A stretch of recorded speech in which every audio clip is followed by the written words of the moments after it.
Hello friends, कैसे हैं आप सभी। फ्रेंड्स, यहाँ पे हम जिन क्वेश्चंस के बारे में डिस्कशन कर रहे हैं वो क्वेश्चन आए हुए हैं आपके ICMR 2020। ओके, तो ये यहाँ पे जो क्वेश्चंस हैं वे 2020 के क्वेश्चन हैं। और यहाँ पे सबसे पहले हम क्वेश्चन करेंगे लाइफ साइंस के। ओके, जो 51 से 150 तक होंगे और बाकी जो 50 तक क्वेश्चन है 1 to 50 तक वो हम लास्ट में करेंगे। जो general aptitude, general science, statics, scientific phenomena पे क्वेश्चन आते हैं, जनरल साइंस पे और स्टैटिक्स पे, इन सभी पे टॉपिक पे होते हैं, तो वो लास्ट में करेंगे। ओके, तो यहाँ पे आप देखेंगे कि जो फर्स्ट क्वेश्चन लाइफ साइंस में पूछा गया था वो था आपका कोरोना वायरस से रिलेटेड, कि उसमें किस तरह का आपका RNA पाया जा रहा है या क्या उसका जो जीनोम है वो किस टाइप का पाया जा रहा है। ठीक है, तो corona virus are which kind of viruses, तो सिंगल स्टैंडर्ड RNA वायरस होता है। ठीक है, नेक्स्ट क्वेश्चन है cold sterilization use which of following rays, तो वहाँ पे होती है आपकी gamma rays. Okay, next question है causative agent of kala azar. आपको पता होना चाहिए कि काला आजार का कौन सा आपका पॉजिटिव एजेंट है। तो यहाँ पे आपका डिजीज से एक क्वेश्चन बनने वाला है, लिस्मानिया यहाँ पे आंसर है, तो ये आपको छोड़ के नहीं आना है। ओके, नेक्स्ट है यहाँ पे क्वेश्चन के salmonella typhi is positive organism of, तो एंटेरिक फीवर इसका राइट आंसर है। 55 का which of the following is the drugs use to lower cholesterol level in blood. ठीक है, तो lower cholesterol level in blood, आपको कोलेस्ट्रॉल कम करने के लिए कौन सी होती है ड्रग्स, तो एटोरवेस्टेटिन होता है। ठीक है, एटोरवेस्टेटिन। ओके, नेक्स्ट क्वेश्चन है एसिड फास्ट स्टेनिंग के बारे में आपने पढ़ा होगा। Acid fast staining can use to demonstrate all of the following except, क्या नहीं है, तो क्या क्रिप्टोकोकस है। ठीक है, बाकी 3 ऑप्शन क्या है कि cyclospora, cryptosporidium, atypical mycobacteria. Okay, next question है omeprazole is a drug of 10 use to treat which of the following, answer हो जाएगा पेप्टिक अल्सर।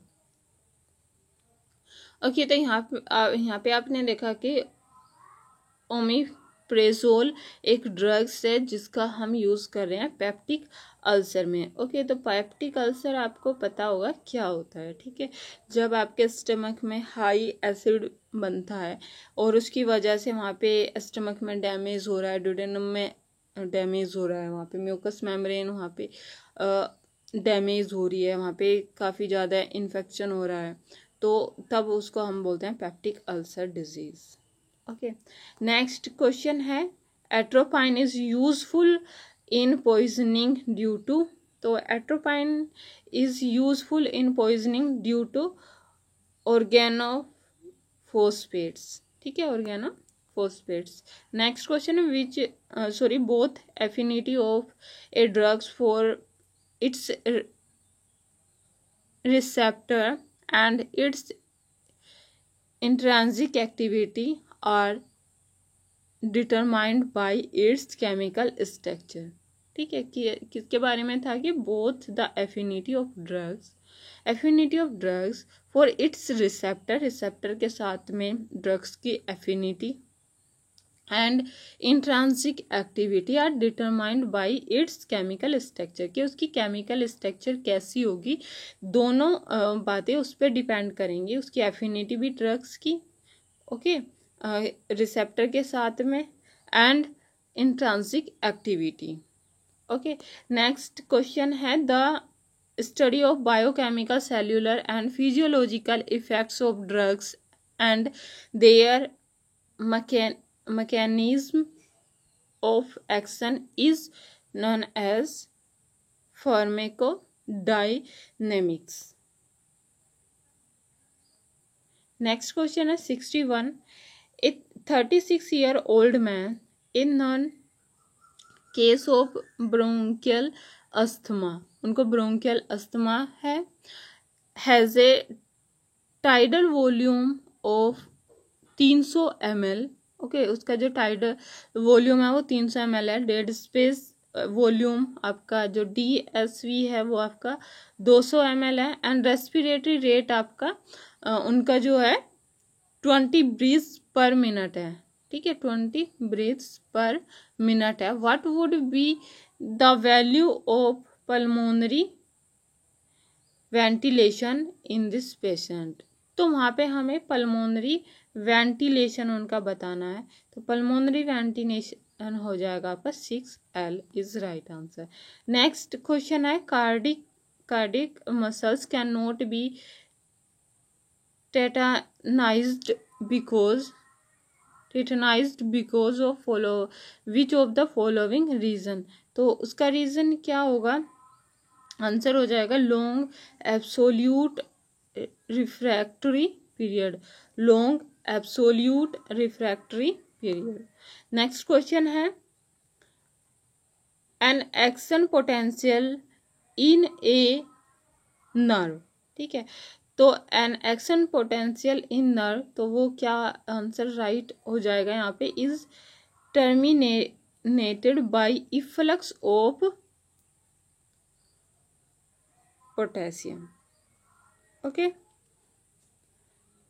नेक्स्ट क्वेश्चन है Arneth count is used to count lobes neutrophils, ठीक है, तो आपको immunology का जो बेसिक है वो भी आपको यहाँ पे देखना है, lobes of neutrophils. Next question है emulsification of fat, emulsification of fat is carried out by bile salts is right answer. Line probe ऐसे जिसे हम LIPA is based on reverse hybridization techniques होता है।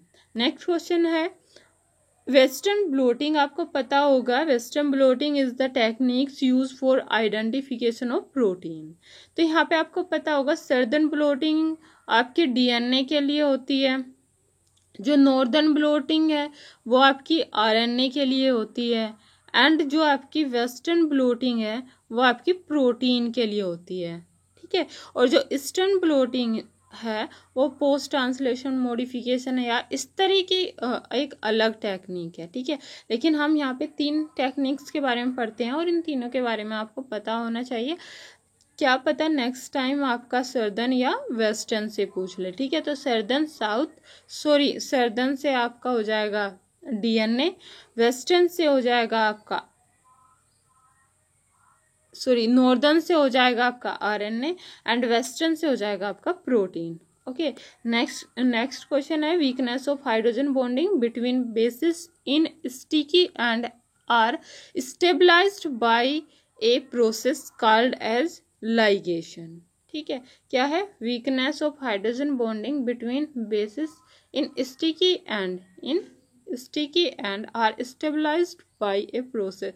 जब वहाँ पे स्टिकी एंड है और उसको स्टेबलाइज हम कर रहे हैं बाय ए प्रोसेस लाइगेशन। आपको पता होगा लाइगेशन का और रोल कहाँ पे होता है, जैसे आपने यहाँ पे 2 न्यूक्लियोटाइड अगर हैं, जैसे ओकाजाकी फ्रैगमेंट हो गया या इस तरीके, तो वहाँ पे वो हम क्या प्रोसेस करते हैं? लाइगेशन करते हैं, उसको जोड़ने के लिए होता है, ठीक है।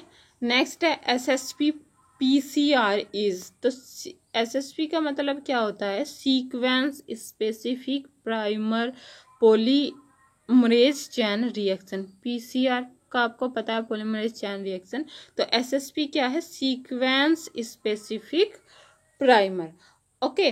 तो यहाँ पे SSP PCR हो गया, या फिर और भी कुछ इस तरह की टेक्निक्स हैं जैसे RFLP, AFLP एंड STR, ये AFLP। तो ये जो आपके PCR के जो टाइप्स हैं या इस तरह के जो कुछ नाम है, जैसे चिप हो गया, या फिर आपको बेसिक ये जो जितनी भी आपकी जो टेक्निक्स में जितनी भी आपकी टेक्निक हैं, तो उनके बारे में आपको उनका बेसिक डेफिनेशन हो गया, उनका नाम हो गया, एंड उनका एप्लीकेशन क्या है, किसके लिए की जा रही है, इनके बारे में आपको पता होना चाहिए। ओके, नेक्स्ट है आपका coding sequence of A gene. तो उसे हम क्या कहते हैं, आपको पता होगा कि कोडिंग सीक्वेंस जो होती है वो एक्सोन होता है, जो नॉन कोडिंग है उसको हम इंट्रोन बोलते हैं। ठीक है, ट्रांसपोजोन होता है, एक एलिमेंट होते हैं। ठीक है, डीएनए एलिमेंट ट्रांसपोजोन्स, छोटे से फ्रैगमेंट। ठीक है, तो इंटरफेरेंस के बारे में आपको पता होना चाहिए। Okazaki fragment are formed on, अभी यहाँ पे जिक्र हो रहा था कि ओकाजाकी फ्रैगमेंट को जोड़ने के लाइगेशन। ठीक है, ऐसे यहाँ पे जब डीएनए है उसकी डीएनए फोर्क बनती है, तो जैसे आपका इधर 3 प्राइम टू 5 प्राइम होगा, इधर आपका 5 प्राइम टू 3 प्राइम होगा। जो 3 प्राइम टू 5 प्राइम है यहाँ पे अगर आपका ओरिजिन ऑफ रेप्लिकेशन है तो ये इधर 5 prime to 3 prime continue direction में चलेगा, 5 प्राइम टू 3 प्राइम। लेकिन इधर तो आपको यहाँ पे क्या मिलेगा, 3 प्राइम टू 5 प्राइम डायरेक्शन होती नहीं सिंथेसिस की। तो ये क्या होगा, जैसे ये ओपन हो जाएगा, इतना यहाँ पे ओपन होगा तो पहले ये इससे इस तरफ को चलेगा, इधर प्राइमर का सिंथेसिस होगा, इधर डायरेक्शन में ये होगी इसकी डायरेक्शन 5 प्राइम टू 3 प्राइम। अब उसके बाद में ये जो इतना ओपन है फिर ये इधर से इधर को डायरेक्शन होगी, तो बार बार इसको जो है डायरेक्शन इस तरह से फ्रैगमेंट बनाने होंगे। जितना वहाँ पे डीएनए ओपन होगा उतना वो सिंथेसिस करेगा। तो इसीलिए ये जो बार बार फ्रैगमेंट बन रहे हैं इन्हीं को हम बोलते हैं ओकाजाकी फ्रैगमेंट। और इस स्टैंड को, इस पूरे स्टैंड को हम बोलते हैं लैगिंग स्टैंड। और जिस स्टैंड पे आपका कंटिन्यू चल रहा है ये 5 प्राइम टू 3 प्राइम डायरेक्शन में, उसे स्टैंड को बोलते हैं हम लीडिंग स्टैंड। ओके, और जो पेरेंटल स्टैंड है उसे हम कहते हैं जो आपका डीएनए है और ये यहाँ पे 5 prime to 3 prime, 3 prime to 5 prime direction, इससे अब नया डीएनए सिंथेसिस होगा। ठीक है, एक स्टैंड से दूसरा सिंथेसिस होगा उसका कॉम्प्लीमेंट्री, और दूसरे स्टैंड से वहाँ पे दूसरा होगा। तो ये जो यहाँ पे ये ओल्ड है और ये यहाँ पे इधर न्यू बना। ठीक है, जब ये दोनों बनते हैं तो उसमें क्या होगा कि एक आपका न्यू स्टैंड होगा और एक आपका ओल्ड स्टैंड होगा। ठीक है, तो ये यहाँ पे अगर ओल्ड है तो एक इसमें न्यू होगा और एक इसमें ओल्ड होगा। ऐसे ही नीचे वाले में क्या होगा, एक न्यू होगा एक ओल्ड होगा। तो जो ओल्ड होता है या ये जो ये आपका होता है इसको हम पेरेंटल स्टैंड भी बोलते हैं। ठीक है, जो ये पहले से आपके पास होता है पेरेंटल स्टैंड हो गया या फिर आपका टेम्पलेट स्टैंड होगा, इसे हम बोलते हैं। Not form during DNA replication, ये इसका आंसर नहीं होगा। ठीक है, तो आई होप कि आपको ये क्लियर हो गया होगा लीडिंग क्या है, लैगिंग क्या है। ऐसे इसमें आपने देखा कि एक्सोन क्या है, इंट्रोन क्या है, ये टर्म्स के बारे में आपको पता होना चाहिए, ये टर्म्स आपकी क्लियर होनी चाहिए। तो आपको एग्जाम में काफ़ी क्लियरिफिकेशन मिलेगा आंसर तक पहुंचने के लिए। नेक्स्ट है what is the central dogma. आपको पता होगा सेंट्रल डोगमा क्या होता है, flow of genetic information to DNA to RNA and ये सारा आपका क्या होता है, सेंट्रल डोगमा होता है जब डीएनए टू आरएनए का होता है। ठीक है, आपको पता होगा कि डीएनए टू आरएनए बनता है और आरएनए से आपका प्रोटीन बनता है, और जो डीएनए टू डीएनए जब बनता है उसे हम रेप्लिकेशन बोलते हैं। डीएनए से आरएनए को हम ट्रांसक्रिप्शन कहते हैं। आरएनए से प्रोटीन का बनना ट्रांसलेशन कहलाता है, और आरएनए से डीएनए का बनना आपका रिवर्स ट्रांसक्रिप्शन कहलाता है। ठीक है, तो ये आपको पता होना चाहिए कि डीएनए टू आरएनए है तो ट्रांसक्रिप्शन है, आरएनए से वापस से आपका डीएनए बन रहा है तो वो आपका रिवर्स ट्रांसक्रिप्शन है, आरएनए से प्रोटीन बनना ट्रांसलेशन है, और डीएनए से डीएनए का बनना आपका रेप्लिकेशन है। तो इस पूरी प्रोसेस को हम सेंट्रल डोगमा बोलते हैं। इसी में से ये क्वेश्चन आया हुआ है कि flow of genetic information from DNA to RNA. ठीक है, डीएनए टू प्रोटीन ये कभी नहीं बनने का, अभी यहाँ पे सीक्वेंस देखा, पहले डीएनए फिर आरएनए और आरएनए से फिर प्रोटीन बनता है, यही सीक्वेंस होती है, इसको हम सेंट्रल डोगमा बोलते हैं। ओके, बाकी सभी ऑप्शन गलत है। In gene cloning the term vector refers to, तो a plasmid use to transfer DNA into a living cell is right answer. ठीक है, और बाकी ऑप्शन क्या थे? Sticky end of DNA fragment, DNA that cut DNA at specific sites, DNA probe use to identify particular gene. तो यहाँ पे पूछा गया था सिर्फ इतना कि in gene cloning the term vector refers to A plasmid use to transfer DNA into a living cell. Okay, next question है all of the following codons terminate protein biosynthesis except. तो आपको पता होगा कि ये तीनों आपका टर्मिनेट करेंगे प्रोटीन सिंथेसिस को, मतलब ट्रांसलेशन को रोकते हैं। बाकी जो नहीं है वो है UUA, ये एक्सेप्ट है, यही आपका राइट आंसर है। ओके, तो इन तीनों के नाम भी होते हैं। UAA को हम क्या कहते हैं, UAG को हम क्या बोलते हैं, और UGA को हम क्या बोलते हैं। तो इनके बारे में भी आपको पता होना चाहिए। ओके, तो यहाँ पे UAA सबसे पहले दिया हुआ है, तो इसको हम बोलते हैं ओकर। ठीक है, ये याद रखना है, इसको हम ओकर बोलते हैं, ये पूछे भी जा सकते हैं। नेक्स्ट आपका UAG, उसको हम एम्बर बोलते हैं, AMBER, एम्बर बोलते हैं। UGA, उसको हम ओपल बोलते हैं, OPAL। ठीक है, तो UAA को ओकर, UAG को AG एम्बर एंड UGA को ओपल बोलते हैं, ओपल। ओके, तो ये इन तीनों के नाम है, और ये यहाँ पे क्या करते हैं, टर्मिनेशन करते हैं, और जो प्रोटीन सिंथेसिस है, प्रोटीन सिंथेसिस को रोकते हैं, स्टॉप करते हैं, टर्मिनेशन कराते हैं। ठीक है, और ये 3 टर्मिनेशन या स्टॉप कोडोन होते हैं, UAG, UAA, UGA। ओके, यहाँ पे इनके ये नाम भी आपको क्लियर हो गए। एंड यहाँ पे आपका अगर देखा जाए तो रिलीजिंग फैक्टर 3 होते हैं। जो फर्स्ट होता है वो रिकॉग्नाइज करता है, recognize the termination codon 5' to 3' UAA। ठीक है, 5' to 3' UAA रिकॉग्नाइज करता है। जो RF सेकेंड है, रिलीज फैक्टर सेकेंड है, वो रिकॉग्नाइज UAA। तो जो सेकेंड वाला है वो भी UAA एंड UGA को रिकॉग्नाइज करता है। UAA एंड UGA को सेकेंड वाला रिकॉग्नाइज करता है 5' to 3'। एंड जो तीसरा रिलीजिंग फैक्टर है वो स्टिमुलेट करता है डिसोसिएशन ऑफ ये release factor first and release factor second from the ribosome after termination, या फिर रिसाइकल करता है। ओके, तो ये आपको याद रखना है, रिलीज फैक्टर भी, क्योंकि यहाँ से भी आपका क्वेश्चन पूछा जा सकता है। ओके, नेक्स्ट क्वेश्चन है in normal from DNA helix is. तो इन नॉर्मल DNA हेलिक्स कैसा होता है, double standard right handed structure होती है। काफ़ी इजी क्वेश्चन है, आपसे ये इजीली बन जाएगा। नेक्स्ट है which of the following is the name of the human genetic disorder resulting the defects in nucleotide oxygen repair.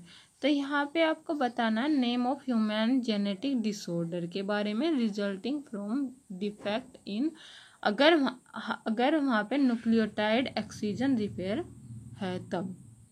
ठीक है, defects in nucleotide oxygen repair, तो तब आपका होता है जीरोडर्मा पिगमेंटोसम, जिसे हम ZP के नाम से जानते हैं। नेक्स्ट क्वेश्चन है which is the typical pattern for euchromatin in G bending.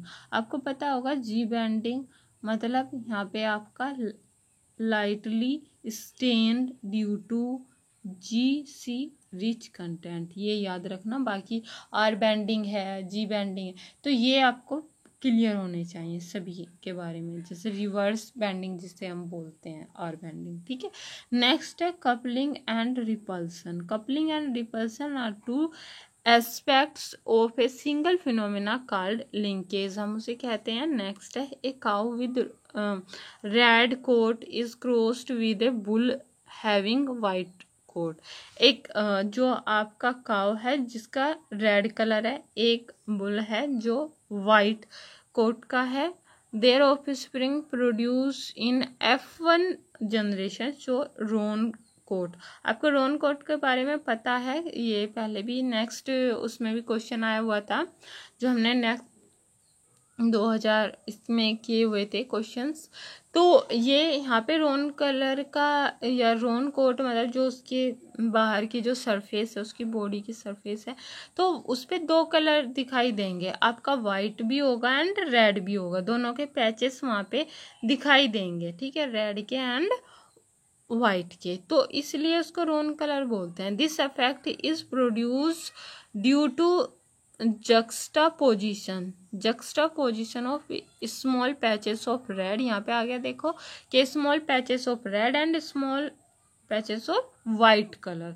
What can be assumed about the gene controlling coat colour in cattle. तो ये किसका एग्जाम्पल होंगे, किसकी वजह से हो रहे होंगे, यहाँ पे स्टेटमेंट दिए हुए हैं, अभी आपको देखना है। तो अभी आपको क्लियर हो गया होगा कि इस तरह का हम किस उसमें देखने को मिलता है, किस टाइप के क्रॉसिंग में देखने को मिलता है, ठीक है। तो यहाँ पे आपने देखा कि जो काओ है उसका रेड कलर है, बुल का वाइट कलर है, और F1 प्रोजेनी में आपके दोनों कलर देखने को मिल रहे हैं, वाइट रेड कलर के भी कुछ पैचेस हैं एंड कुछ पैचेस आपके वाइट कलर के हैं। ओके, तो ये कौन या क्या कंट्रोल कर रहा है, तो आंसर इसमें है the allele of gene controlling coat colour are codominant. यहाँ पे आपने देखा कोडोमिनेंट क्यों है, क्योंकि यहाँ पे दोनों जीन जब एक साथ एक्सप्रेस होते हैं, ठीक है, 2 जीन है आपके और वो दोनों एक साथ एक्सप्रेस हो रहे हैं, रेड भी हो रहा है एंड वाइट भी हो रहा है, ठीक है, रेड कलर भी उस ऑफ स्प्रिंग में है एंड वाइट कलर भी उस ऑफ स्प्रिंग में देखने को मिल रहा है, तो तब हम उसको कोडोमिनेंट बोलते हैं। को का मतलब साथ साथ में जब दोनों जीन एक्सप्रेस होते हैं तो कोडोमिनेंट का एग्जांपल होता है। जैसे आपका ए बी ब्लड ग्रुप होता है, तो ए बी ब्लड ग्रुप में क्या होता है कि ए जीन भी एक्सप्रेस हो रहा है एंड बी जीन भी एक्सप्रेस हो रहा है। ओके, इसके अलावा आपने कुछ डॉग्स वगैरह के एग्जाम्पल भी देखे होंगे, इसमें डॉग्स भी आपके वाइट एंड ब्लैक दोनों पैचेस, दोनों ऐसे पैचेस पाए जाते हैं उन पे, तो उनको हम रोन कोट या फिर क्या उसको हम कोडोमिनेंट बोलते हैं, ठीक है। इसलिए यहाँ पे क्या था कि रिसेसिव रिलेशनशिप नहीं है, इनकम्प्लीट डोमिनेंट नहीं है, क्योंकि वहाँ पे इनकम्प्लीट नहीं कोडोमिनेंट है, एंड एपिस्टेसिस भी नहीं है, क्योंकि एपिस्टेसिस में आपने देखा होगा कि जब एक जीन दूसरे पे फुल्ली डोमिनेंट हो जाए, पूरी तरह से उस पर डोमिनेंट हो जाए, उसको पहले जो जीन है उसको सप्रेस कर दे, ठीक है, तो तब हम उसको एपिस्टेसिस बोलते हैं, जबकि कोडोमिनेंट हम बोलते हैं कि दोनों जीन साथ में एक्सप्रेस हो रहे हैं, जैसे ए बी ब्लड ग्रुप हो गया, या ये रोन कोट का एग्जाम्पल है, ठीक है, जहाँ पे आपका दोनों के पैचेस देखने को मिल रहे हैं। ओके, नेक्स्ट क्वेश्चन है 3 कॉपीज ऑफ क्रोमोसोम 21। अगर यहाँ पे आपको 3 कॉपी देखने को मिले 21 की, तो कौन सा होगा आपका, डाउन सिंड्रोम होगा। ये काफ़ी इजी है, जैसे कि इसका एक कोड होता है कि 21 की एज में आपका बीपी डाउन हो जाता है, ये बस एक याद रखने के लिए कोड है, ठीक है, तो ये आप याद रख सकते हैं। तो डाउन सिंड्रोम हो गया, क्लिनफिल्टर सिंड्रोम जिसमें XY इस तरीका से वो देखने को मिलता है, ठीक है, एंड पटाउ सिंड्रोम होता है, एंड एडवर्ड सिंड्रोम क्रोमोसोम 18 की उसमें होता है, 18 पे होता है, तो ये आपको कुछ याद रखने हैं। आई होप कि आपको ये क्लियर हो गया हो। नेक्स्ट क्वेश्चन है कि इन द ओकलोक प्लांट, आपको पता होगा ओकलोक प्लांट ये किसका बारे में बात कर रहे हैं, जीन फॉर रेड फ्लावर, एक red flower is incompletely dominant over the gene white colour, ठीक है, वाइट कलर पे वो इनकम्प्लीटली डोमिनेंट है। Hence the plant heterozygous for flower colour, आपका जो फ्लावर कलर है वो कैपिटल R स्मॉल r है, हैव पिंक कलर, और उसका पिंक कलर है, ना ही तो वो रेड कलर शो कर रहा है और ना ही वो वाइट कलर शो कर रहा है, वो एक तीसरा इंटरमीडिएट कलर वहाँ पे देखने को मिल रहा है जो है pink colour. Okay, what will be the ratio of spring in A cross between red flower and pink flower, तो आपको क्या रेशियो देखने को मिलेगा अगर वहाँ पे red flower and pink flower का क्रॉस होता है तब। ओके, तो रेड फ्लावर क्या हो जाएगा आपका कैपिटल आर कैपिटल आर।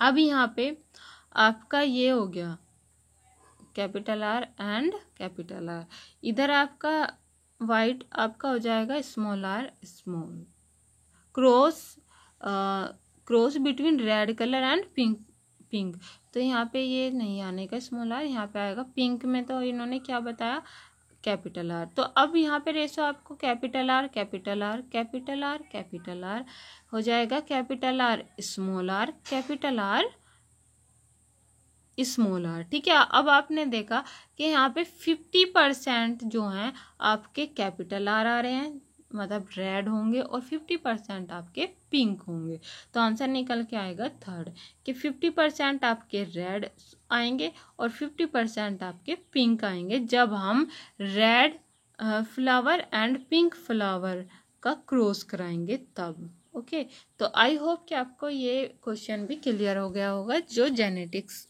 से आया हुआ है।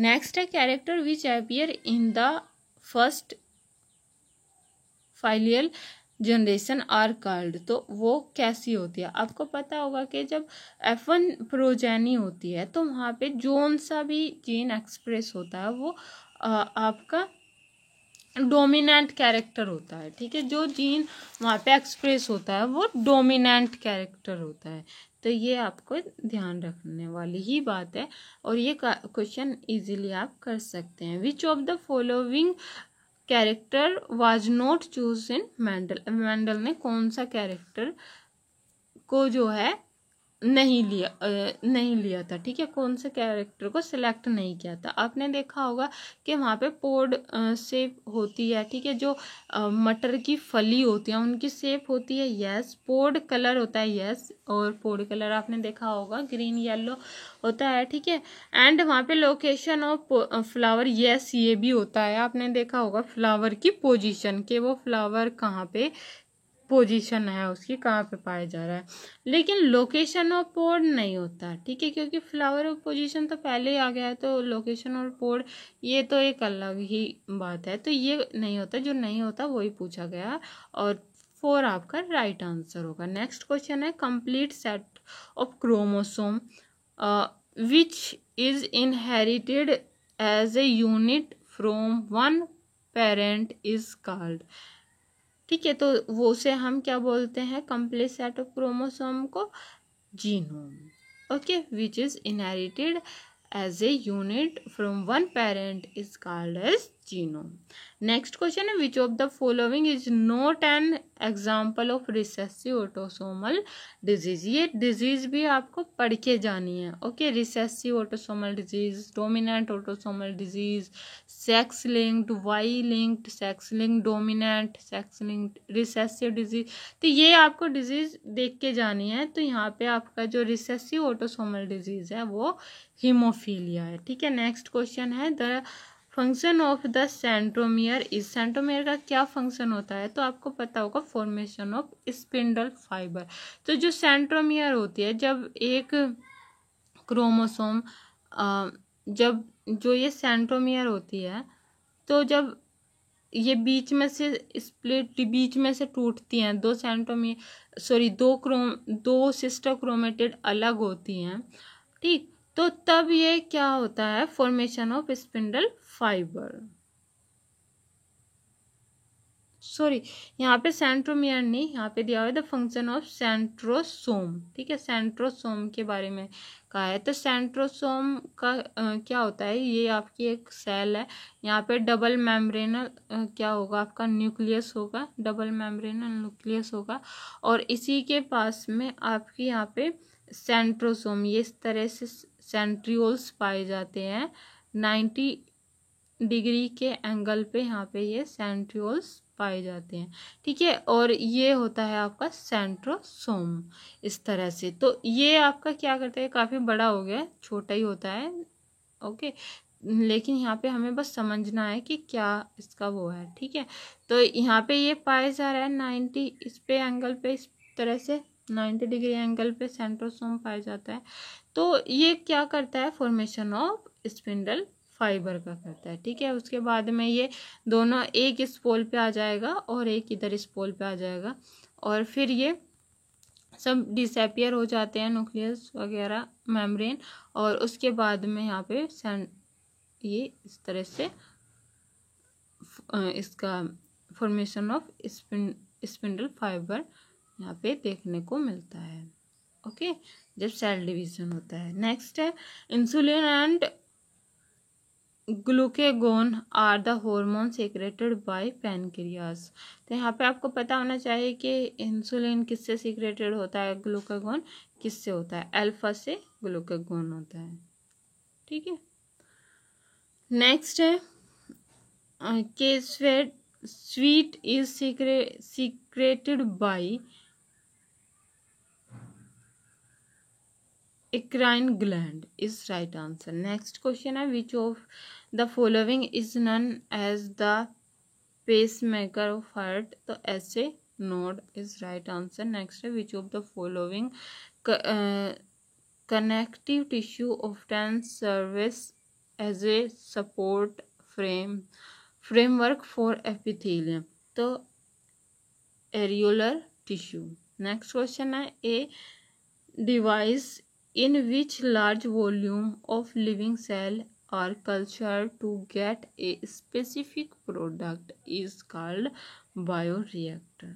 Next question है the sticky ends of a fragment DNA molecule are made up of unpaired bases. क्या कहा इन्होंने कि sticky end of a fragment DNA molecule are made up of unpaired bases. Next है गोल्डन राइस। आपको पता होगा golden rice is a yellow in colour due to the presence of beta carotene. ये याद रखना, बीटा कैरोटीन की वजह से होता है। नेक्स्ट है consider a 16 year old person whose father heterozygous was stricken and Huntington's disease at age 39। Huntington disease is an autosomal dominant disorder है। What is probability that the 16-year-old will also have this disease. तो वो 50% होगी। Next question है in which species mitochondrial DNA is passed down from mother. Next है insulin is produce by genetic engineering. ठीक है, तो ये जो insulin produce by genetic engineering using E coli के थ्रू। ठीक है, नेक्स्ट है the mRNA codon of valine. तो यहाँ पे आपने देखा कि कोडोन से दूसरा क्वेश्चन आ गया है। पहले स्टॉप कोडोन के बारे में आपको पता होना चाहिए, उससे क्वेश्चन आया। अभी यहाँ पे mRNA कोडोन फॉर वैलिन के बारे में आया। तो यहाँ पे मतलब यही है कि आपको कोडोन भी थोड़े देखने चाहिए। ठीक है, उनका ओवरव्यू लेना चाहिए। तो GUG आपका वैलिन के लिए कोड करता है। Micro injection is a method used to reject recombination DNA into the nucleus of an animal cell. Reject recombination DNA into the nucleus of an animal cell. Next question है in recombinant DNA technology the term vector refers to a plasmid used to transfer DNA into a living cell. क्या कहा इन्होंने कि a plasmid use to transfer DNA into a living cell. Okay, next question है the term molecular scissor क्या है, restriction enzyme होता है। Next question है coenzyme A is a derivatives of pantothenate. यहाँ पे आपने देखा कि जो आपका ये होता है कोएंजाइम ए इज डेरिवेटिव। वो किसका डेरिवेटिव है, तो आपको पता है कि यहाँ पे पेंटोथेनेट का वो डेरिवेटिव है। ओके, नेक्स्ट है test is the test for carbohydrate. Molisch test आपका कार्बोहाइड्रेट के लिए होता है। अगर यहाँ पे हम बात करें फैट, ऑयल एंड प्रोटीन के लिए कौन से टेस्ट होते हैं, तो आपको ये पता होना चाहिए। The proteinaceous molecule that joins a non proteins, ठीक है।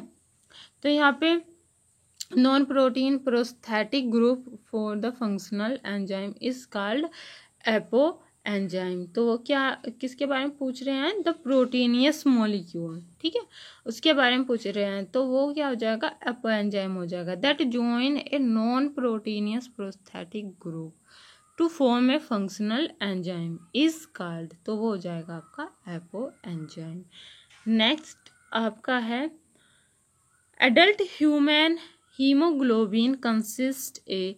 तो वहाँ पे आपको पता ही है कि वो 4 सभी यूनिट का बना होता है। हेटेरोमर होता है, 2 अल्फा 2 बीटा यूनिट होती हैं। ओके, एंड नेक्स्ट क्वेश्चन है आपका कि erythrocytes have this antioxidant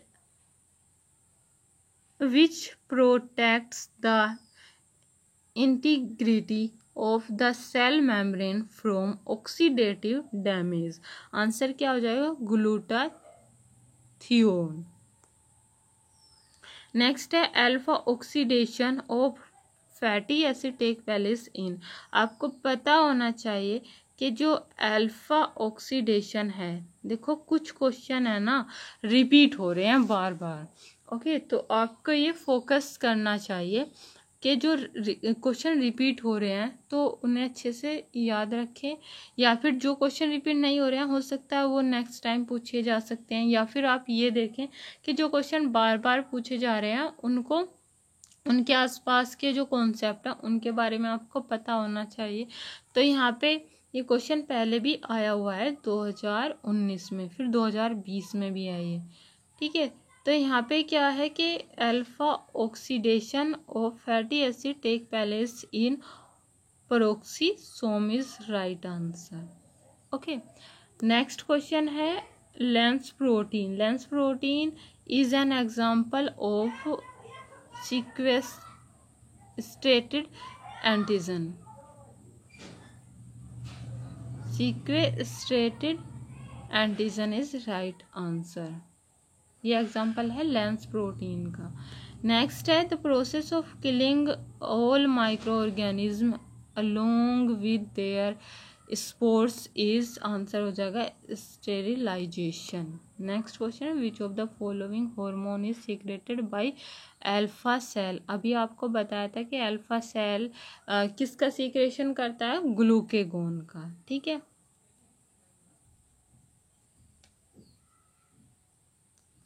okay, तो यहाँ पे आपने देखा कि जो ग्लूकेगोन है उसका सीक्रेशन अल्फा सेल से होता है, ठीक है, या ए सेल जिसे हम कहते हैं। और ये 17% ऑफ पैनक्रियाटिक इसलेट सेल होती हैं जो सीक्रेटेड करती हैं ग्लूकेगोन को। ओके, बाकी अगर हम इंसुलिन की बात करें तो इंसुलिन का सीक्रेशन होता है बीटा सेल से, जिसे हम बी सेल भी बोलते हैं, और constitute about 70% of pancreatic islet cells होती हैं ये, एंड सीक्रेट इंसुलिन, ठीक है।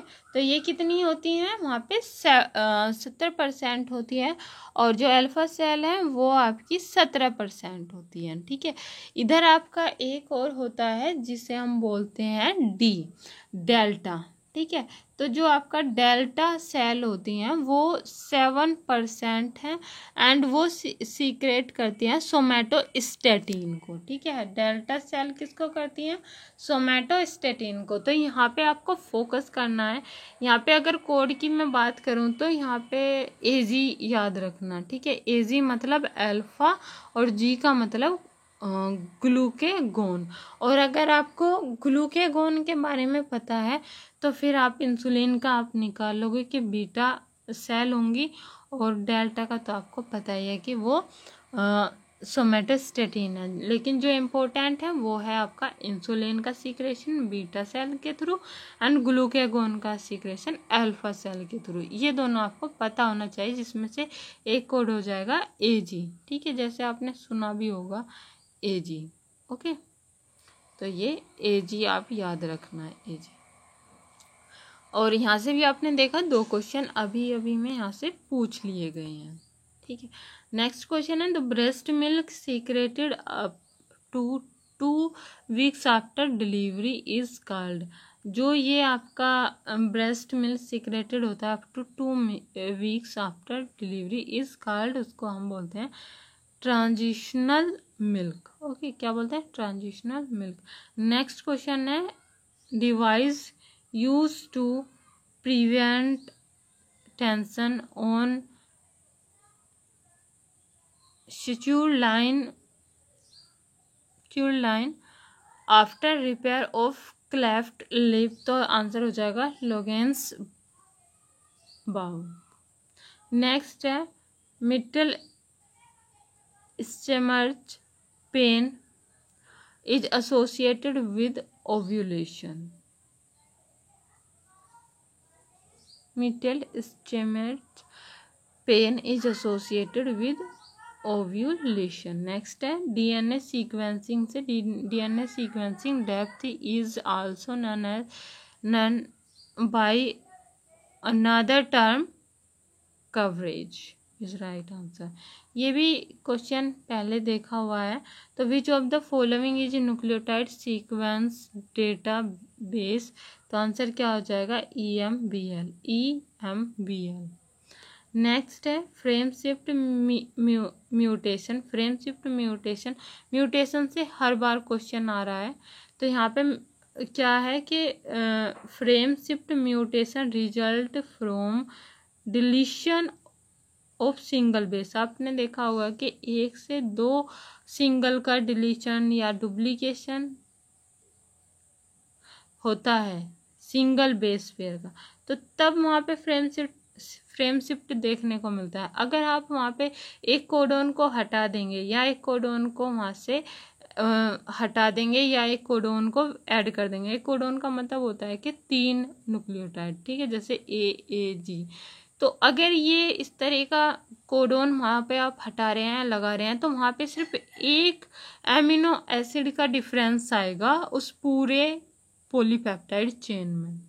लेकिन अगर आप वहाँ से एक पूरे जो सीक्वेंस है उसमें से एक न्यूक्लियोटाइड को हटा या लगा रहे हैं, तब पूरा जो फ्रेम शिफ्ट होगा वो पूरा चेंज हो जाएगा। जैसे आप यहाँ पे AAGGCC है, अगर आपने G को हटा दिया तो अब क्या होगा, ये इसके साथ में ये तीनों आएंगे AG और फिर आगे भी चेंज हो जाएगा। इस तरह से वो चेंज ही होता चला जाएगा।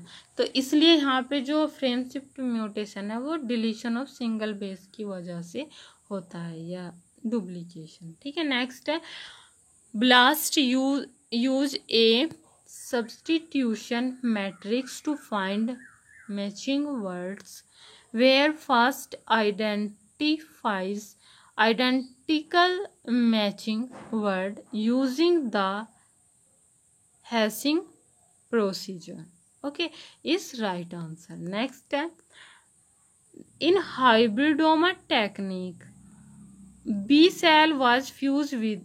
B सेल को हम किसके साथ फ्यूज करते हैं? तो माइलोमा सेल के साथ फ्यूज करते हैं।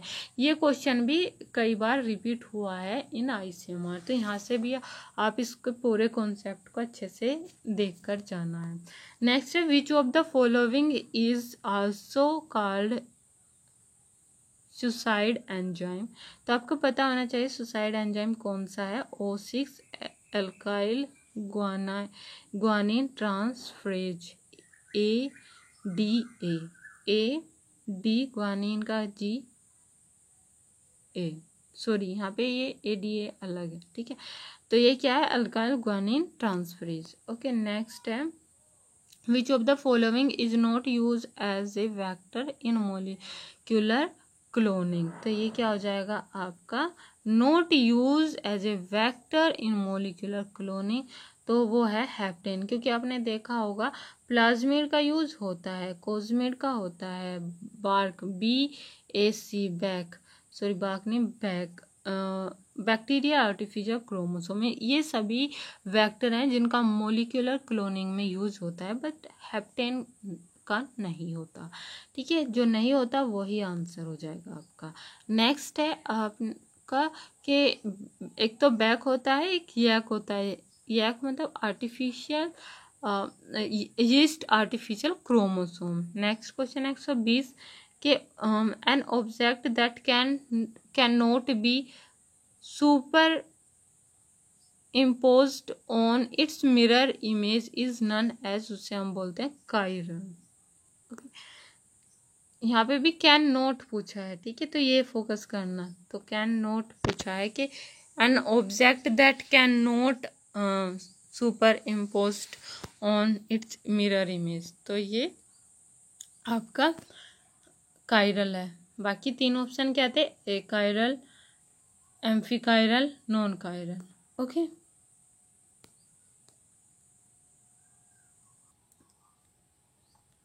ओके, तो नेक्स्ट क्वेश्चन है RNA that catalyse biological reaction such as self splicing intron. तो वो जो सेल्फ स्प्लाइसिंग इंट्रॉन, यहाँ पे आपका आंसर क्या हो जाएगा? RNA that catalyse biological reaction such as self splicing intron, तो आंसर हो जाएगा राइबोजाइम। नेक्स्ट क्वेश्चन है in SDS PAGE the movement of protein is from cathode to anode. कहाँ से कहाँ जाता है? कैथोड टू एनोड जाता है। ठीक है, तो एसटीएस स्पेस का जो बेसिक है वो आपको पता होना चाहिए। एंड जेल इलेक्ट्रोफोरेसिस हो गया, पीसीआर टेक्निक हो गई, इनके बारे में आपको पता होना चाहिए। Which of the following is an example of artificial passive immunisation, answer हो जाएगा injection of pooled human gamma globulin. Next question है phagocytosis enhanced by coating the surface of antigen is called opsonisation, answer क्या होगा इसका? Opsonisation is right answer. Next question है the following constitutes approximately 75% of total immunoglobulins in humans। ठीक है, तो 75% of total immunoglobulins in humans, तो वो कौन सी होती है? आपका IgG होती है। तो ये इम्यूनोग्लोब्युलिन पे भी हर साल क्वेश्चन आपका पूछा जा रहा है, तो ये टॉपिक भी आपको रिवाइज करके जाना है। नेक्स्ट है आपका हाइपर सेंसिटिविटी से रिलेटेड, तो granulomatous inflammation is an example of which type of hypersensitivity, तो यहाँ पे कौन सा हो जाएगा आंसर? आपका 4 हो जाएगा, टाइप 4। नेक्स्ट क्वेश्चन है which of the following is not an intracellular TLR, तो TLR पे भी आप क्वेश्चन देख सकते हैं। TLR टोटल लाइक रिसेप्टर, कौन सा होगा ये? नॉट एन इंट्रासेल्यूलर, तो आंसर हो जाएगा TLR सेकेंड या 2। All the secondary lymphoid organ, ठीक है, ये सभी कैसे हैं? All the secondary lymphoid organs except में आपका हो जाएगा थाइमस। बाकी तीन ऑप्शन क्या थे? Spleen, lymph node, mucosal associated lymphoid tissue थी। ठीक है, नेक्स्ट क्वेश्चन है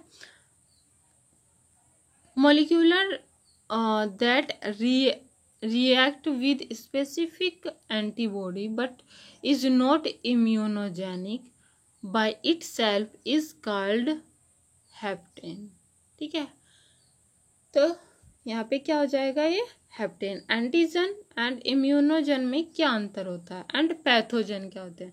आपको पता होना चाहिए एंटीजन क्या होते हैं एंड इम्यूनोजन क्या होता है एंड पैथोजन क्या होता है। ठीक है, तो आपने देखा होगा कि हमारी बॉडी पे डेली काफ़ी ज़्यादा बहुत सारे आपके पार्टिकल्स आते हैं एंड वहाँ पे कुछ रेस्पॉन्स करते हैं उनको, जो ये फ़ौरन, अगर हम एंटीजन की बात करें तो वहाँ पे आपको बस एक लाइन याद रखनी है कि फ़ौरन पार्टिकल जो होते हैं उनको हम एंटीजन बोलते हैं, लेकिन उन फ़ौरन पार्टिकल्स में से सभी आपका इम्यून को एक्टिवेट नहीं करते, जो इम्यून रेस्पॉन्स है वो नहीं शो करते, ठीक है, सभी के सभी, ठीक है, तो वो क्या हो जाएगा, एंटीजन हो जाएगा। अब उसके बाद में सेकेंड लेवल आता है आपका इम्यूनोजन, जो आपका जो पैथोजन थे जैसे, या फिर आपके कुछ ऐसे होते हैं जो आपकी इम्यूनिटी को इफेक्ट करते हैं, आपका जो इम्यून सिस्टम है उस पर रेस्पॉन्स दिखाते हैं, वहाँ पे कुछ रेस्पॉन्स होता है, ठीक है, तो यहाँ पे उन्हें हम इम्यूनोजन बोलते हैं, ठीक। तो वहाँ पे कुछ ऐसे एंटीजन होंगे जो वहाँ पे कुछ इफेक्ट शो कर रहे होंगे, कुछ डैमेज कर रहे होंगे, या कुछ जिनके लिए बॉडी हमारी रेस्पॉन्स शो करेगी, तो वो इम्यूनोजन होंगे। अब हर एक इम्यूनोजन आपका डिजीज नहीं करता, ठीक है, हर एक immunogen, all immunogen disease cause नहीं करते, कुछ को बॉडी एलिमिनेट कर देती है, और कुछ को वहाँ पे जब बॉडी ठीक से एलिमिनेट नहीं कर पा रही, वहाँ पे डिजीज हो रहा है, तो तब वो आपका पैथोजन की कैटेगरी में आता है, जब आपका डिजीज हो जाती है, ठीक है, तो वो आपका पैथोजन होता है, ठीक है। आई होप कि आपको ये क्लियर होगा। नेक्स्ट है, which class of antibody usually provides defence against helminthic infection, ठीक है, हेलमिंथिक इन्फेक्शन के लिए। तो यहाँ पे आपको पता होगा कि इसके लिए आपका कौन सा रेस्पॉन्सिबल होता है, ये होता है आपका IgE।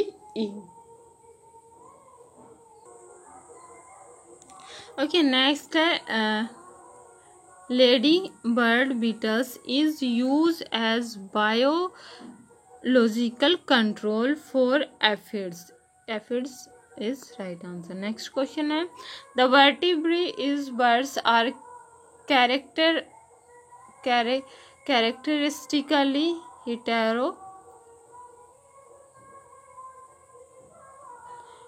heterocoelous, ठीक है, हेटेरोसिलस। नेक्स्ट है, the study of Mollusca is called. यहाँ पे मोलस्के की स्टडी के बारे में पूछा गया है, तो ये स्टडी से रिलेटेड भी क्वेश्चन हर बार पूछे जाते हैं, तो इस पे भी आपको फोकस करना है। एंड क्या चीज़ किसके लिए, क्या मेजरमेंट के लिए क्या हम यूज़ कर रहे हैं, इस तरह के क्वेश्चंस भी आते हैं, तो उन पे भी फोकस करना है। यहाँ पे आंसर है मेलाकोलॉजी। बाकी आपको ये देखना है न्यूरोलॉजी क्या है, ऑर्थियोलॉजी क्या है, एंड कॉन्कोलॉजी क्या है, ठीक है। नेक्स्ट है, proboscis glands are the excretory organ of hemichordate, ठीक है, आंसर क्या हो जाएगा, हेमिकोर्डेट। नेक्स्ट क्वेश्चन है, in camel the hump is mainly made up of which tissues, adipose tissue is right answer. Next question है, maximum ozone layer is found in which layer of atmosphere, answer इसका होता है stratosphere, ठीक है, तो ये आपका इकोलॉजी से क्वेश्चन आया हुआ है। नेक्स्ट क्वेश्चन है, which of the following is A free living nitrogen fixing bacteria. आपको पता होना चाहिए कि free living nitrogen fixation bacteria कौन से हैं, तो आंसर क्या हो जाएगा, क्लोस्ट्रीडियम इज राइट आंसर। बाकी इन तीनों का यूज़ कहाँ पे हो रहा है, राइजोबियम किस तरह का बैक्टीरिया है, ये भी आपको पता होना चाहिए। ओके, तो यहाँ पे जो राइजोबियम है, आपको पता होना चाहिए कि जो राइजोबियम है एंड फ्रैंकिया है, ओके, तो ये सिम्बायोटिक कैसे बैक्टीरिया है, सिम्बायोटिक एरोबिक कीमोट्रोप्स बैक्टीरिया होते हैं। ओके, राइजोबियम ये इस तरह का बैक्टीरिया है। एंड अगर हम यहाँ पे बात करें क्लोस्ट्रीडियम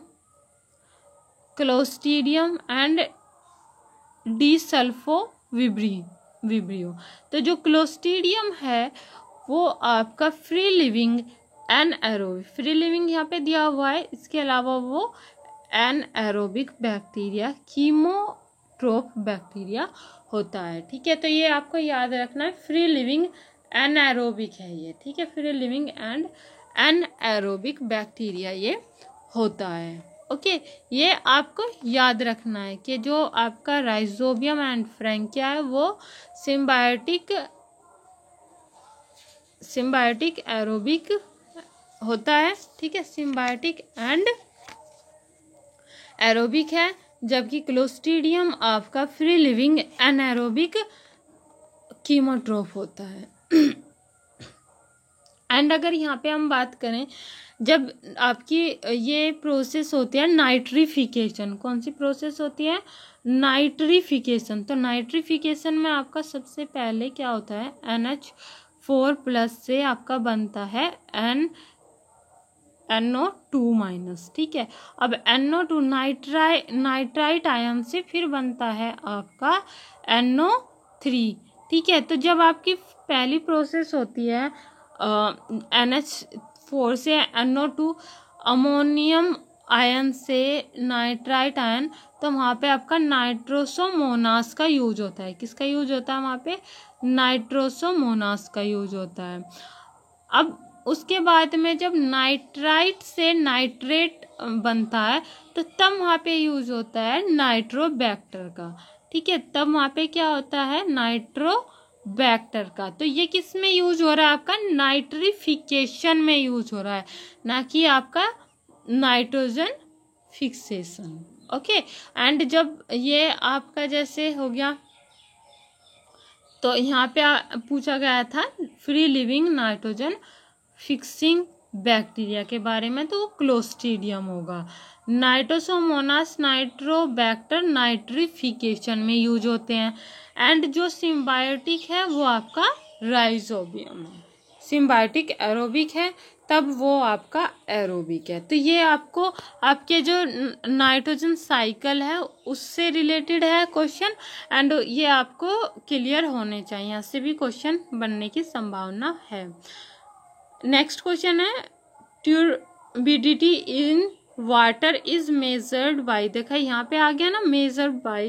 तो ये यहाँ पे जो ये कॉन्सेप्ट है ना, ये हर बार रिपीट हो रहा है कि मेजर करने वाला ये इस तरह से आपका इक्विपमेंट हो गया, या इस तरह से आपको पता होना चाहिए, ठीक है। तो यहाँ पे पूछा गया है turbidity in water is measured by nephelometer is right answer, ठीक है। क्या हो जाएगा, nephelometer is right answer. Next है, which of the following relates to sustainable development, answer क्या हो जाएगा,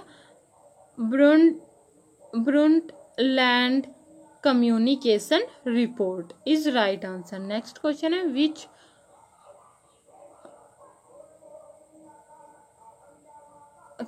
बाकी आपको इन तीनों के बारे में भी पता होना चाहिए। पेरिस एग्रीमेंट क्या है, क्योटो प्रोटोकॉल क्या है, एंड मॉन्ट्रियल प्रोटोकॉल क्या होता है, ठीक है।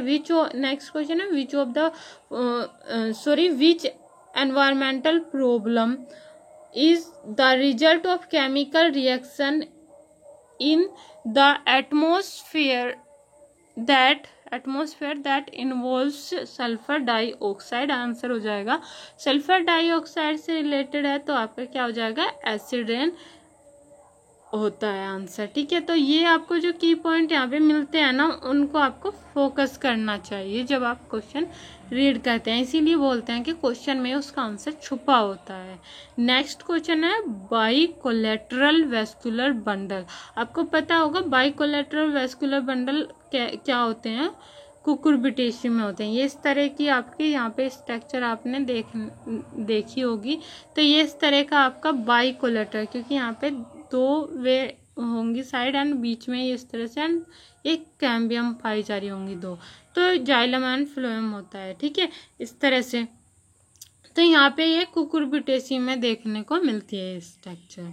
कुकुरबिटेसी मतलब एक फैमिली है, ठीक है, जिसमें भी यहाँ पे एक कोड की बात, अगर यहाँ पे एक याद रखने वाली बात है कि जिसमें AC लगा होता है वो आपका फैमिली होती है, एंड जैसे एल्स लगा होता है तो वो आपके ऑर्डर होते हैं, ठीक है। तो ये आपको याद रखना चाहिए। नेक्स्ट है, continuity of cytoplasm from cell to cell is maintained through cytoplasmic connection in plants called, तो जब आपको पता होगा कि अगर हम प्लांट सेल की बात कर रहे हैं and cell to cell connection की भी बात कर रहे हैं साइटोप्लाज्म की, ठीक है, तो दो सेल हैं उनके बीच में जो ये कनेक्शन हो रहा है वो किसके थ्रू होता है, ठीक है, ये जो यहाँ पे दो सेल के बीच में कनेक्शन है वो किसके थ्रू है, तो यहाँ पे आपको पता होना चाहिए वो होता है आपका ये कनेक्शन होता है आपका प्लाज्मोडेस्माटा के थ्रू, और ये प्लाज्मोडेस्माटा आपका प्लांट सेल में ही पाया जाता है दो सेल को कनेक्ट करने के लिए। Continuity of cytoplasm from cell to cell is mediated through cytoplasmic connection in plant cell is cytoplasm, ठीक है। बाकी आपको पता होना चाहिए, आपको पता है एंडोप्लाज्मिक रेटिकुलम है ये, तो ये सेल ऑर्गेनल्स है, यहाँ पे दो ये दिए हुए हैं, टाइट जंक्शन क्या होता है, गैप जंक्शन क्या है, इनके बारे में भी आपको इंफॉर्मेशन होनी चाहिए। नेक्स्ट क्वेश्चन है the enzyme Rubisco is involve in which part of photosynthesis, तो कहाँ पे वो यूज होता है, आपको पता है कि कैल्विन साइकिल। रुबिस्को एक एंजाइम है जो कैल्विन साइकिल में यूज हो रहा है, उसकी दो तरह से ये एक्टिविटी शो करता है, एक कार्बोक्सिलेशन एंड एक क्या होता है ओके तो जो ये रुबिस्को एंजाइम होता है वो कैल्विन साइकिल में तो किस तरह की एक्टिविटी होती है, इसकी कार्बोक्सिलेशन वाली एक्टिविटी होती है, ठीक है। वहीं अगर हम इस photo respiration C2 cycle and C2 cycle जिसे दूसरा नाम बोलते हैं, या फिर उसका दूसरा नाम आपको पता है कि ग्लाइकोलेट पाथवे भी है एंड PCO भी उसका है दूसरा नाम, और इसके अलावा ऑक्सीडेटिव फोटोसिंथेसिस कार्बन साइकिल भी हम बोलते हैं। तो इस वाले में जो आपका कैल्विन के अलावा जो फोटो रेस्पिरेशन है, इसमें जो रुबिस्को की एक्टिविटी है वो होती है ऑक्सीजनेज एक्टिविटी, ठीक है। किस तरह की होती है वो ऑक्सीजनेज एक्टिविटी होती है। वहीं अगर हम इसकी बात करें कैल्विन साइकिल की, तो वहाँ पे कार्बोक्सिलेशन एक्टिविटी होती है, ठीक है। तो ये दोनों एक्टिविटी रुबिस्को दिखाता है, catalyse both the carboxylation and oxygenation of Rubisco bisphosphate activity, ठीक है। जब वहाँ पे at low CO2 concentration Rubisco perform oxygenase activity, अगर वहाँ पे CO2 उसमें है low concentration oxygenase activity and oxygenation of Rubisco lead to the production of one molecule of 3 phosphoglycerate and one of 2 phosphoglycolate बनता है, ओके। ऑक्सीजन जब high होते हैं CO2 कम होता है, तब ये ऑक्सीजनेस एक्टिविटी शो करता है, ओके। नेक्स्ट है आपका which of the following is a chilly tolerant plant, तो आपको पता होगा चिल टॉलरेंट प्लांट कौन सा होता है, आपका अरेबिडोप्सिस होता है। और अरेबिडोप्सिस में और क्या देखने को मिलता है, वर्नेलाइजेशन देखने को मिलता है। Which tissue connects food in plant, answer क्या हो जाएगा, फूड से रिलेटेड कौन सा पार्ट होगा, टिश्यू होगा, कौन सा होगा, फ्लोएम होगा।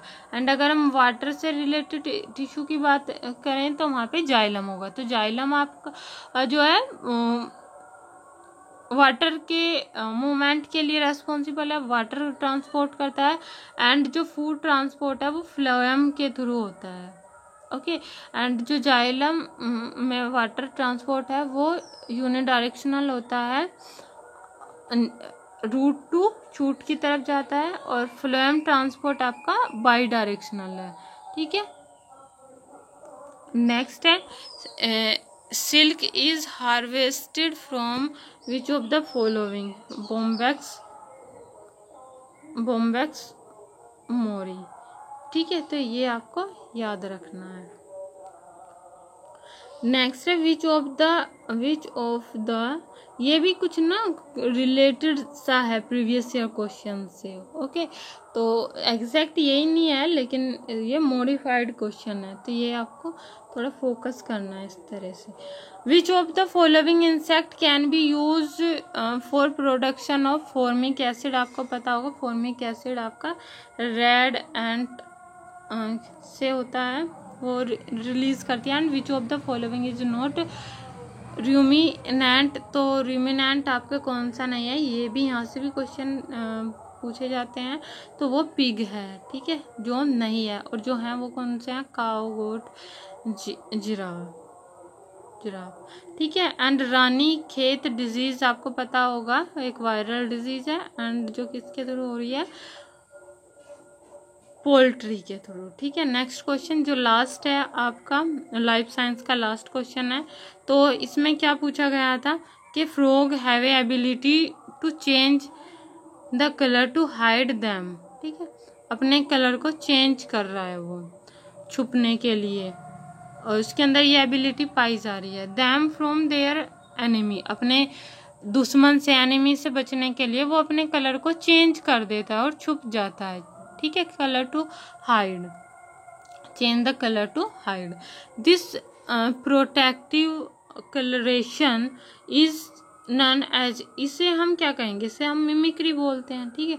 तो ये आपको पता होना चाहिए कि मिमिक्री हम किसे बोल रहे हैं।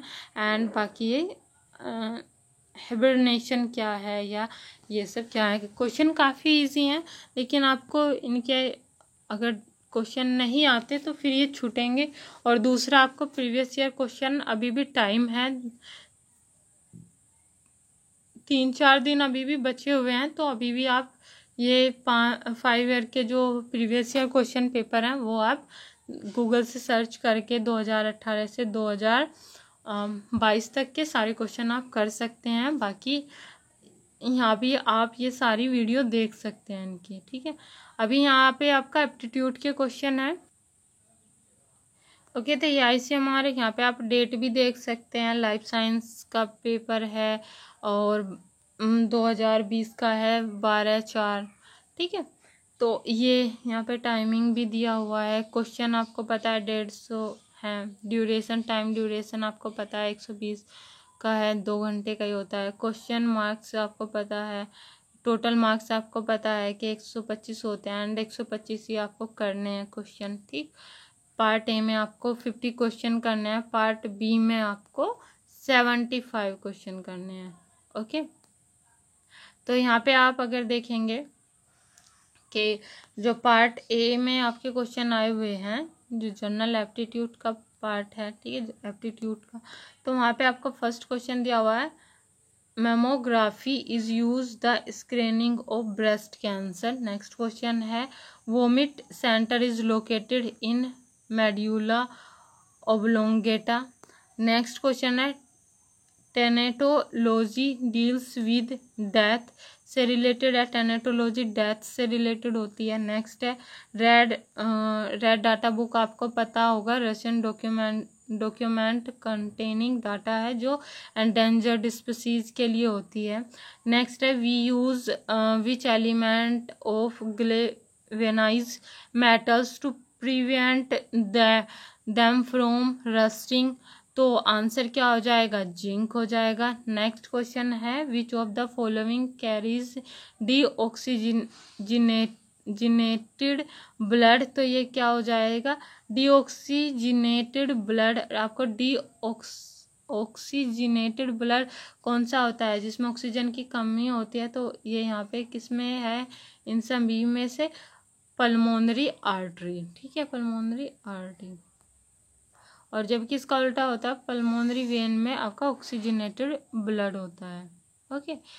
और नेक्स्ट है आपका which of the following halogen is a liquid at room temperature, bromine.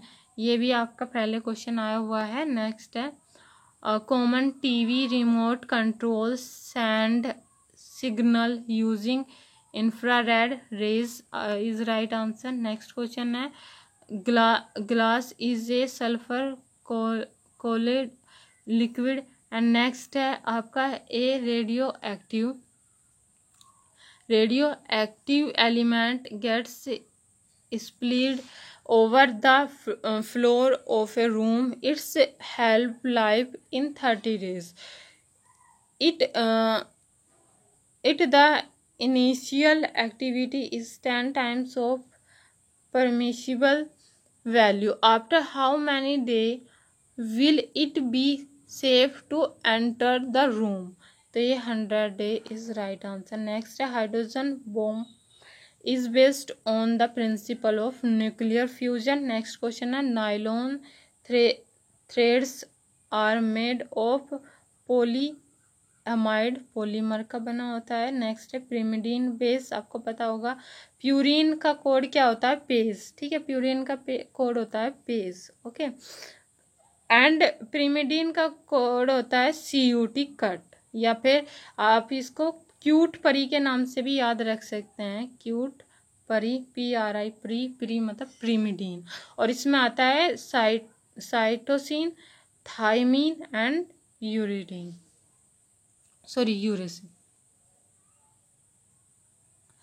Cytosine, uridine and thymine. Okay, uracil होता है जो RNA में पाए जाता है. साइटोसिन, थाइमीन आपके DNA में पाए जाते हैं. तो ये प्रिमिडीन का एग्जाम्पल है. ठीक है, प्रिमिडीन आपका सिंगल रिंग होती है एंड डबल रिंग आपकी प्यूरिन में पाई जाती है. नेक्स्ट है cervical cancer is a strongly associated with viral infection. Next question है which of the following element is use as the photo connective material use in the drum of photocopier machine. तो answer क्या हो जाएगा, selenium.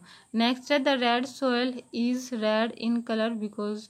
तो वो red किसकी वजह से होती है, आयरन कंपाउंड्स की वजह से होती है. जितना रिच आयरन होगा वहाँ पे उतना ही वो रेड सोयल होगी. ठीक है, नेक्स्ट है in a single throw of two dice what is the probability of getting sum of 8 और 11. तो ये हो जाएगा आपका 7/36. नेक्स्ट है हाइपरमेट्रोपिया. हाइपरमेट्रोपिया क्या होता है, लॉन्ग सेटेडनेस होती है, साइटनेस होती है. ठीक है, नेक्स्ट क्वेश्चन आपका ये न्यूमेरिकल है, इसका आंसर आपका थर्ड है 4800 एंड. नेक्स्ट क्वेश्चन है when light passes from air to glass its velocity is decreased. Next question है golden revolution refer to. Golden revolution आपको पता होगा हॉर्टिकल्चर, प्रोडक्शन ऑफ हॉर्टिकल्चर है. इवोल्यूशन के बारे में भी आप देख सकते हैं क्वेश्चंस. And Sinophobia. साइनोफोबिया क्या होता है, फोबिया के बारे में पहले भी बताया हुआ है कि फोबिया से क्वेश्चन आते हैं. तो साइनोफोबिया होता है फियर ऑफ डॉग्स. ठीक है, fear of cloud, fear of blue colour, ये सब आप देख सकते हैं. ठीक है, नेक्स्ट क्वेश्चन है 1 kilometre is equal to how many miles. तो 0.62 यूनिट कन्वर्जन से भी क्वेश्चन आते हैं. नेक्स्ट है what is the shape of a classical having mirror. Answer हो जाएगा concave is right answer. Next है supernova is an explosion of a star. Next question है a deepest oceanic trench is located in which ocean. तो answer हो जाएगा Pacific Ocean. Next question है umbilical cord contains. तो ये होता है 2 आर्टरीज एंड 1 वेन. तो ये आपको याद रखना, 2 आर्टरी एंड 1 वेन होती है इन एम्बिलिकल कोड में. ठीक है, नेक्स्ट क्वेश्चन है ocean tides are create because of gravitational pull of moon. Next है red light is use for signal, क्योंकि वहाँ पे आपका लॉन्ग वेवलेंथ होती है रेड लाइट में.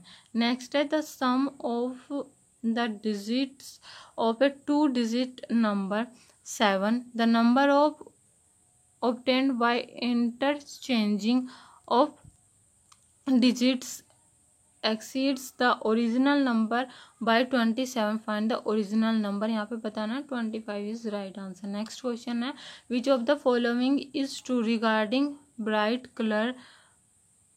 red color of some during sunset and sunrise। Answer हो जाएगा light other than red is scattered as ray have to travel long distance। Next question है which of the following is not a kharif crop. तो खरीफ crop आपकी कौन सी नहीं है, तो mustard नहीं है। अगर यहाँ से क्वेश्चन पूछा गया है तो आपको जो नहीं है वो है मस्टर्ड, ठीक है। तो बाकी क्या है आपका maize, rice and sugarcane. तो जब यहाँ पे एक बार क्वेश्चन पूछा गया है 2020 में कि खरीफ क्रॉप क्या है, तो आपको रबी, खरीफ एंड इन क्रॉप्स के बारे में भी पता होना चाहिए। नेक्स्ट क्वेश्चन है which of the following is not a SAARC country, ठीक है। तो आंसर क्या हो जाएगा इंडोनेशिया।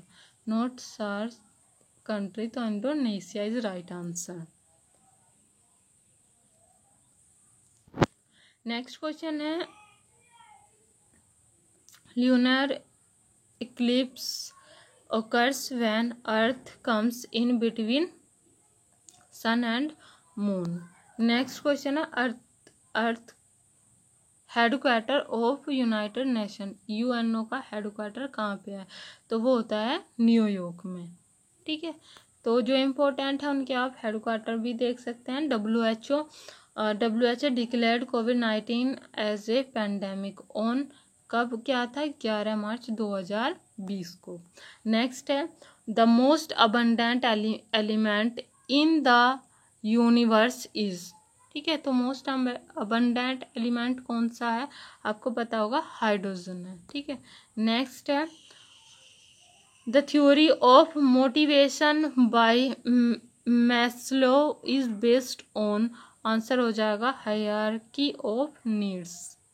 नेक्स्ट है similarity index is useful the assessing, answer हो जाएगा प्लेजियरिज्म। नेक्स्ट क्वेश्चन है Emmanuelle Carpenter and Jennifer A Doudna has been awarded the Nobel Prize in chemistry in 2020। आपने यहाँ पे देखा प्राइज इन केमिस्ट्री इन 2020। तो Nobel prize तो हर साल पूछे जाते हैं, कभी शायद ही है जो नहीं आते। नोबेल प्राइज़ आपको देख कर जाने हैं। तो यहाँ पे इन देयर वर्क किस में किया था उन्होंने 2020 में, क्रिस्पर Cas9 जेनेटिक पे उन्होंने ये किया था, ठीक है, वर्क किया था।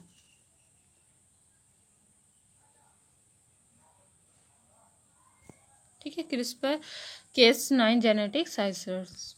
नेक्स्ट क्वेश्चन है ए साइंटिस्ट इज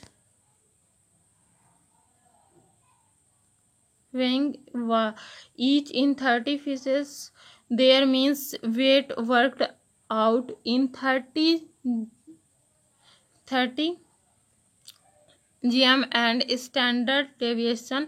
यहाँ पे हमें देखना है एंड ये पूरा न्यूमेरिकल क्वेश्चन है, तो इसका आंसर यहाँ पे 32.22 दिया गया है, ठीक है। नेक्स्ट क्वेश्चन है द मीन मीडियन मोड के ऊपर है। तो यहाँ पे आप ये क्वेश्चन पहले भी प्रीवियस ईयर में इस तरह से आया हुआ है, तो यहाँ पे आपको पता होना चाहिए किस तरह से ये होता है। तो ये अगर आपका पॉजिटिव ज़्यादा सॉरी मीन ज़्यादा है, ठीक है, पहले मीन है, उसके बाद में आपका पहले मीन फिर मोड है और उसके बाद मीडियन है, तो ये पॉजिटिव स्क्वायर्ड होता है, ठीक है।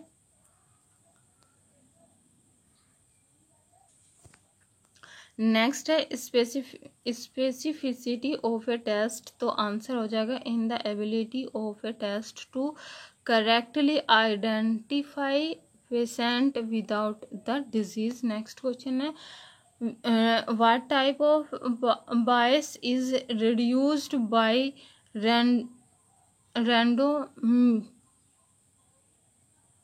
रैंडोमिसेशन, आंसर हो जाएगा सिलेक्शन बायस। ठीक है, तो ये स्टैटिक से है question. Non parametric data is best represented by median and interquartile range. Next question है which of the following is a method of integrating the finding of period research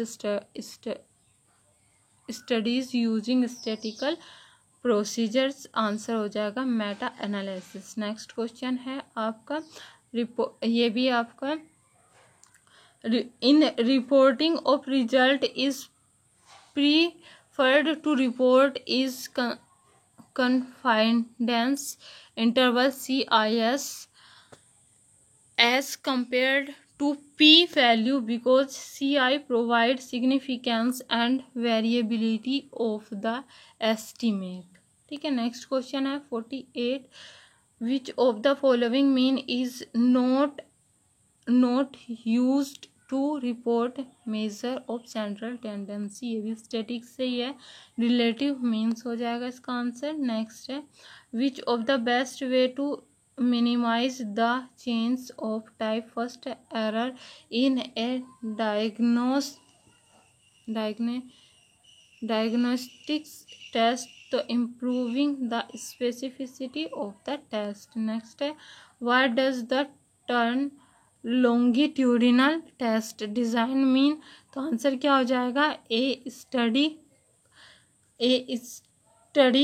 completed over a distinct period of time to map change. ठीक है, तो ये सभी आप फिर next आपके life science के क्वेश्चन आ जाएंगे जो हमने पहले ही कर लिए हैं सारे क्वेश्चंस। तो यहाँ पे आप देखेंगे कि ये आपके 50 क्वेश्चंस जनरल साइंस से, एप्टीट्यूड से एंड साइंटिफिक फिनोमिना से, स्टैटिक से क्वेश्चन आए हुए थे। तो यहाँ पे आप देखेंगे कि ये सभी क्वेश्चंस आपको क्लियर ओके। तो यहाँ पे आपने देखा कि 50 क्वेश्चन आपके पार्ट ए से एंड आपके 100 क्वेश्चन पार्ट बी से आए थे, जो आपको 100 में से 75 क्वेश्चन करने होते हैं और ये पेपर 2 घंटे का होगा। और अभी ये 8 जुलाई 2023 को एग्ज़ाम होने वाला है। आई होप कि आपको वीडियो हेल्पफुल लगी हो। अगर वीडियो थोड़ा भी हेल्पफुल लगती है तो please comment, share and subscribe ज़रूर करें। एंड अगर मेरी कोई भी मिस्टेक होती है मुझसे तो उसको प्लीज़ कमेंट करके मुझे ज़रूर बताएं। Thank you friends, have a nice day and happy learning.